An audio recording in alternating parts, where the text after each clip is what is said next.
취업에 대한 모든 것을 알려드리는 잡인포 시간. 안녕하세요. 인재개발TV 구독자 여러분, 민지입니다. 안녕하세요. 취업 컨설턴트 취업왕 이쌤 이송민입니다. 오늘은 취업준비생 분들을 위해 알찬 정보들을 가져왔습니다. 네, 오늘은 앞서 예고해드렸던 대로 취업 트렌드에 맞춘 인재가 되기 위한 팁을 전수해 주신다고 했죠? 네, 맞습니다. 앞으로의 취업 트렌드는 무엇인지, 그에 맞는 인재가 되기 위한 팁들을 공통, 신입, 경력직으로 나눠 말씀드려 보도록 할게요. 오늘 영상도 끝까지 시청 부탁드리고 이전 영상들 아직 안 보신 분들은 보고 오시면 더 도움 될 것 같습니다.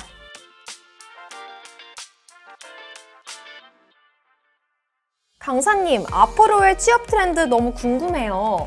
네, 앞으로는 상시 채용 제도로 필요시마다 인재를 채용해서 그만큼 직무 역량이나 관련 경험을 보유한 인재를 선호하는 게 첫 번째 특징이고요. 두 번째로는 사내 리크루터가 직접 필요한 인재를 찾는 그런 형태의 채용이 증가할 거라는 특징이 있습니다. 상시 채용이 늘어난다는 얘기군요. 그럼 선택받는 인재가 되려면 어떻게 해야 할까요?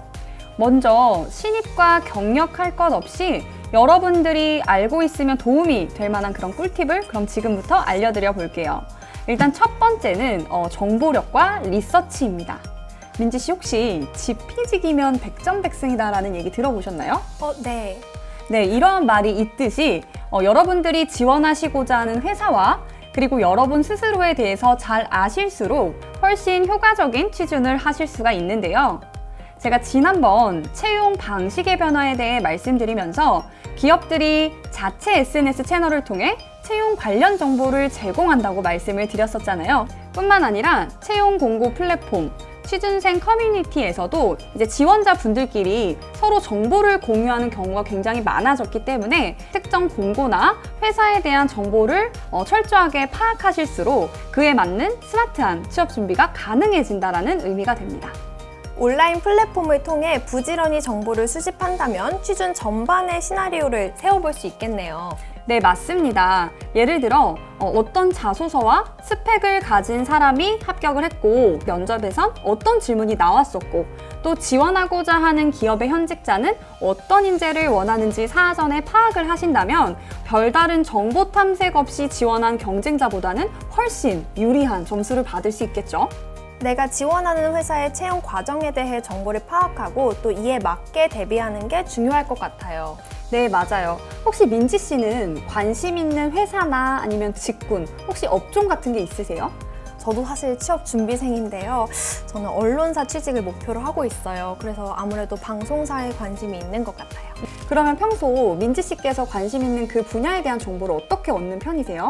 사실 방송사에서 하는 프로그램만 봐도 나 방송사 공부하고 있어 이런 느낌이어가지고 유튜브도 많이 보는 것 같고 인터넷 검색도 많이 하는 것 같아요. 지금 민지 씨께서 정답을 말씀해 주셨는데요. 여러분들이 평소 관심 있는 회사나 산업군 또 직무에 대한 정보는 정기적으로 파악해 주시기를 추천드려요. 가장 쉽게는 네이버, 구글과 같은 서치 엔진에서 기업, 산업, 그리고 직무 키워드를 검색해서 뉴스를 체크해 보시는 방법이 있고요.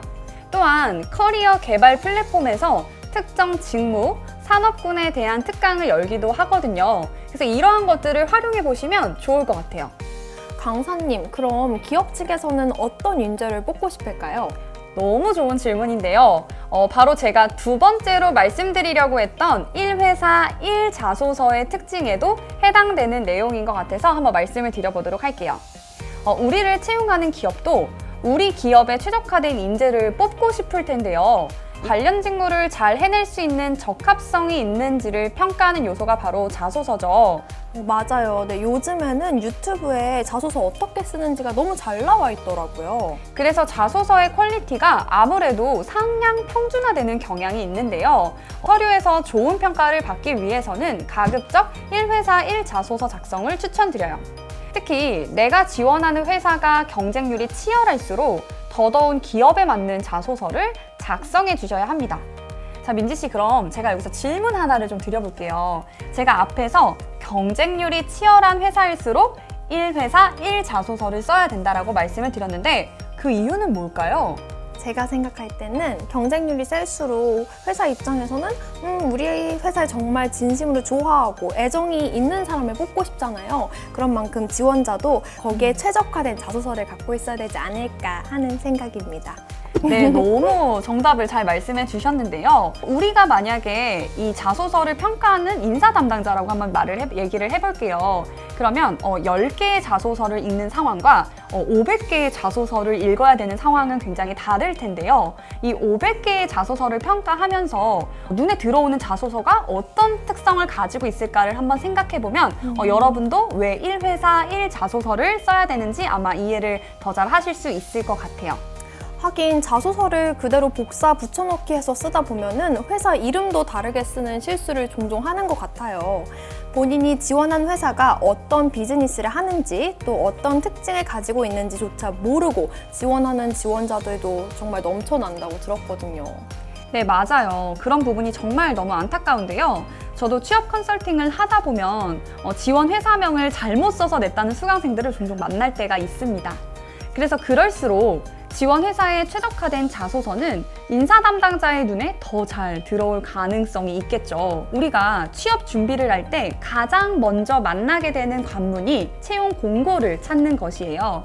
채용 공고를 찾다 보시면 반드시 들어있는 3가지가 있거든요. 바로 뭐냐면 첫 번째로는 업무 내용. 민지 씨가 입사를 하시게 되면 이러이러한 일을 할 거예요 라고 안내해주는 내용이라고 보시면 되고요. 두 번째로 있는 거는 자격 요건이에요. 어떤 특정 역량이나 경험이나 스킬과 같은 것들을 요구하는 그런 내용이라고 보시면 될 것 같고요. 세 번째로 우대사항은 여러분들이 많이 헷갈려 하시는 부분인데 사실 없으셔도 지원은 가능하고요. 만약에 가지고 계시다면 추가 점수를 받을 수 있는 그런 요소라고 생각을 하시면 될 것 같아요. 그래서 이 채용 공고에 들어있는 3가지 요소의 특징을 잘 알아주시고 여러분들은 이 해당 사항들 중에 어떤 점들이 내가 가지고 있는 것들인지를 파악해 주시는 게 굉장히 좋을 것 같아요. 그러면 눈으로 한번 쓱 보면 되지 않나요? 라고 생각하시는 분들도 계실 것 같은데요. 제가 여기서 꿀팁을 하나 드리면 여러분들이 지원하고자 하는 공고의 내용을 한번 워드나 아니면 기타 문서에 한번 붙여보시고요. 여러분들이 가지고 계신 내용들을 한번 색칠을 해보시는 거예요. 그래서 이렇게 색칠된 내용들, 즉 여러분들이 가지고 계신 내용에 대해서는 반드시 이력서와 자기소개서에 잘 녹여주셔야 합니다. 지원 공고에는 회사가 뽑고 싶은 사람의 기준이 나와 있기 때문에 그런 내용들을 서류에 어필한다면 당연히 플러스 점수를 받을 수 있겠죠. 강사님, 좀 전에 사내 리크루터가 직접 필요한 인재를 찾는 채용이 증가한다고 말씀해 주셨는데요. 관심 있는 회사의 리크루터에게 선택받을 수 있는 팁이 있을까요? 먼저 원티드, 잡코리아, 사람인, 링크드인과 같은 주요 채용 플랫폼에 여러분들의 최신 이력서를 상시 업데이트 해두시라고 조언을 드리고 싶어요. 이 중 특히 링크드인에는 주요 기업의 리크루터들이 활발하게 활동을 하고 있고 본인들이 원하는 인재를 찾아서 먼저 오퍼를 주는 경우가 많기 때문에 여러분들에게 꼭 추천드리고 싶은 플랫폼입니다. 사실 저도 이전에 이 링크드인에서 채용 제안을 받아서 실제 취업까지 연결된 케이스가 있었어요. 그리고 저 또 궁금한 게 있어요. 대체 신입은 어떻게 해야 한 방에 취포를 할 수 있나요?